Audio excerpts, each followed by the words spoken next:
this is a pure case of agenda, and it has IPOB backing.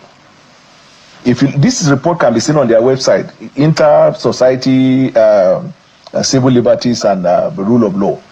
Now, they gave what they call to be a report of killings in Nigeria.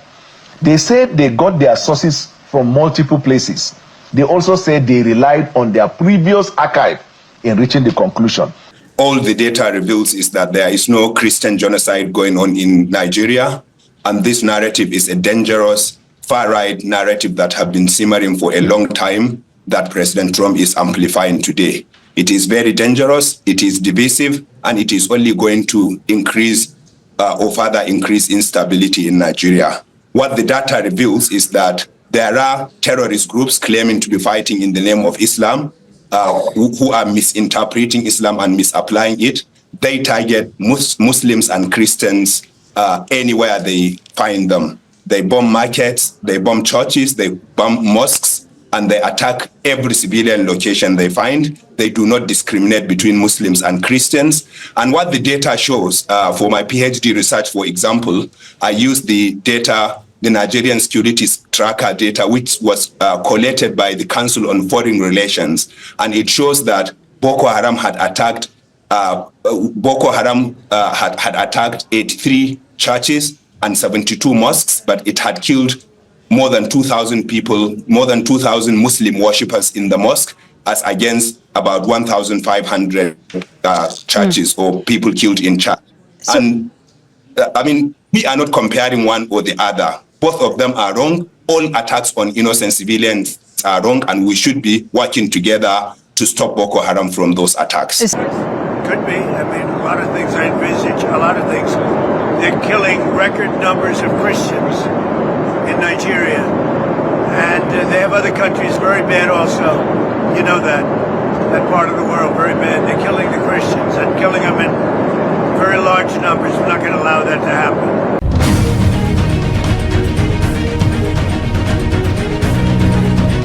In the last few days, US President Donald Trump made a chilling declaration that America could send troops to Nigeria if the Nigerian government fails to stop what he calls the mass killing of Christians.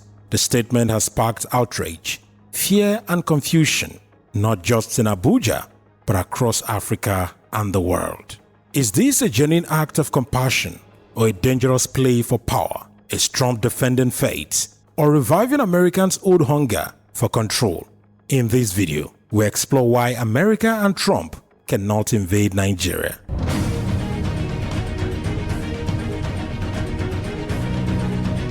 Trump's justification is clear, at least on the surface. He says he wants to save Christians in Nigeria. In his words, thousands of Christians are being slaughtered, and the world is silent. If Nigeria leaders won't act, America will. It is a message designed to stir hearts, especially among his evangelical Christian based in the United States. But the truth is, this narrative isn't new. It is the same moral justification used by world powers for centuries, from crusaders to Iraq and Libya. Trump's words appeal to emotion, faith and fear. They paint Nigeria as a hopeless nation, drowning in chaos, and America as the savior, riding in to restore order. But behind the holy tune lies a political purpose. Domestically, Trump is rallying his evangelical voters who see Nigeria as a front line in global Christian struggle. Internationally, he's signaling Americans' return to inter-evangelism, an old doctrine of protect and control. What Trump calls a Christian persecution, many analysts call a weaponized narrative, because in Nigeria, both Christians and Muslims suffer violence, some say, from terrorism, banditry and bad governance. So, if this isn't just about religion, then what is this really about?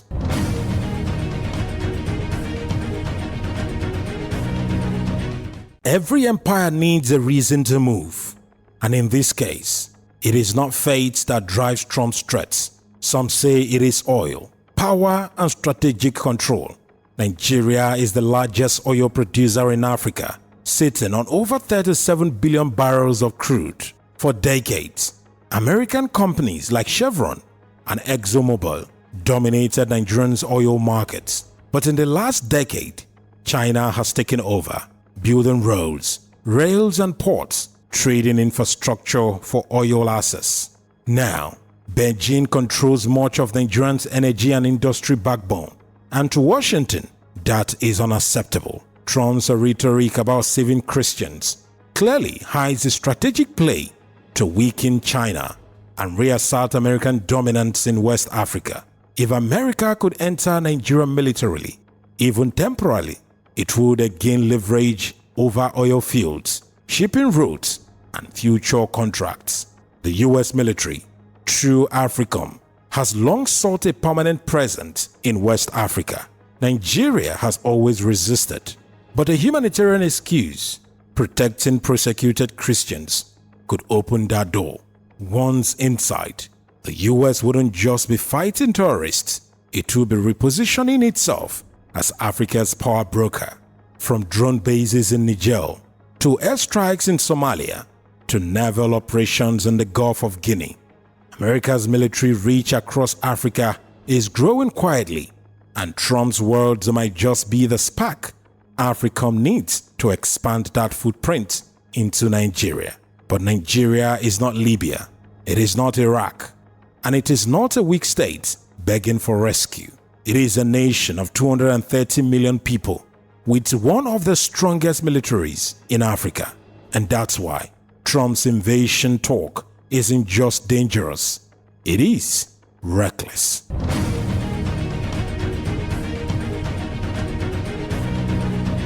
Trump's message rests on one explosive phrase: Christian genocide. But does that claim hold water? Human rights groups like Amnesty International and Human Rights Watch say the truth is far more complex. The violence tearing Nigeria apart isn't just religious, it is political, ethnic, and economic. In the north, extremist groups like Boko Haram and ISWAP kill both Christians and Muslims. In the Middle Belt, header-farmer conflicts are fueled by land scarcity and climate change, not religion, the federal government claims. So why does Trump call it genocide? They ask. Because it sells. It evokes sympathy, anger, and moral urgency. The perfect mix to justify action.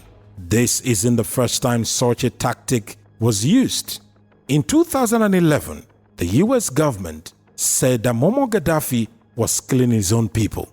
In 2003, they said Saddam Hussein had weapons of mass destruction, but turned out to be false. But by the time the truth came, the countries were already in ruins.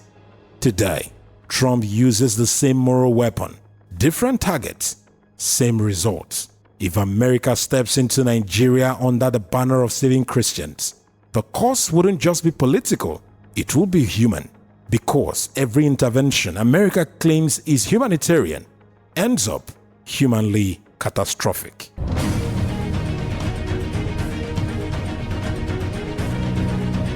The Nigerian government wasted no time in responding. Presidential spokesperson Bayo Onanuga called Trump's remark unwarranted interference and reminded the world that Nigeria is not a colony.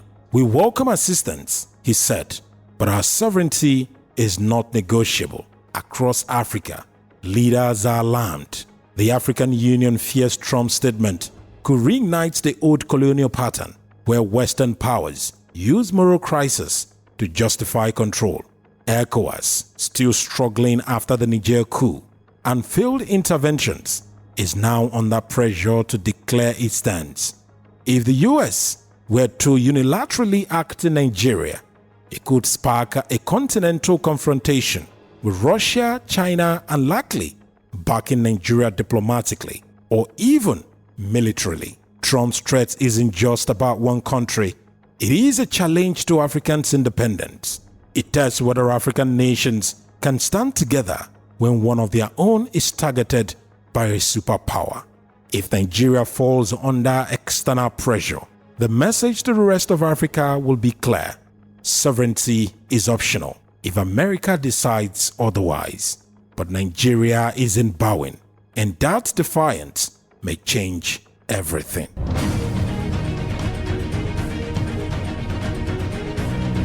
For all the noise, the truth remains simple. America cannot invade Nigeria, and here is why. 1. The military reality. Nigerian armed forces are battle-headed. After years of counterinsurgency warfare, a ground invasion will mean urban warfare across massive territories. Something even the US military knows is unsustainable without enormous loss. 2. The political fallout. An attack on Nigeria would isolate Washington globally. It will fracture US relations with Africa, embolden Russia and China, and possibly trigger a diplomatic crisis at the United Nations. 3. The economic blowback. Nigeria is a key supplier of oil to global markets. Any military action could destabilize prices, damage Western economies, and hurt American consumers. 4. The African resistance. From Ghana to South Africa, the idea of an invasion will unite African states like never before, if possible. Even rival governments will rally behind Nigeria in the name of continental sovereignty. 5. The Nigerian spirit. Most importantly, not to colonizers, not to imperial powers, not to anyone. This is a country that has survived coups, civil wars, terrorism, and corruption, yet still stands tall. Trump's strength may win appeals in US rallies, and even in some parts of Nigeria, but on African soil, it will meet some level of resistance from the government, from some parts of the people, and history itself. Because Nigeria is not just another country, it is a symbol of black independence, a fortress of African pride.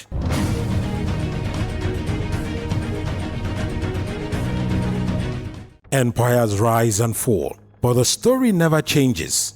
Every superpower believes it can save the world, until the world reminds it of its limits. Trump's words have reignited an old wound, the wound of foreign domination dressed as compassion. But Nigerian strength lies in its memory, the memory of resistance, survival, and sovereignty. So as America beats its drum from afar, Nigeria must stand firm and send a message to every corner of the world. We may stumble, but we will never kneel. This is a story that exposes the real interior motive why Donald Trump and the American government wants to invade Nigeria. A story of power, pride, and resistance.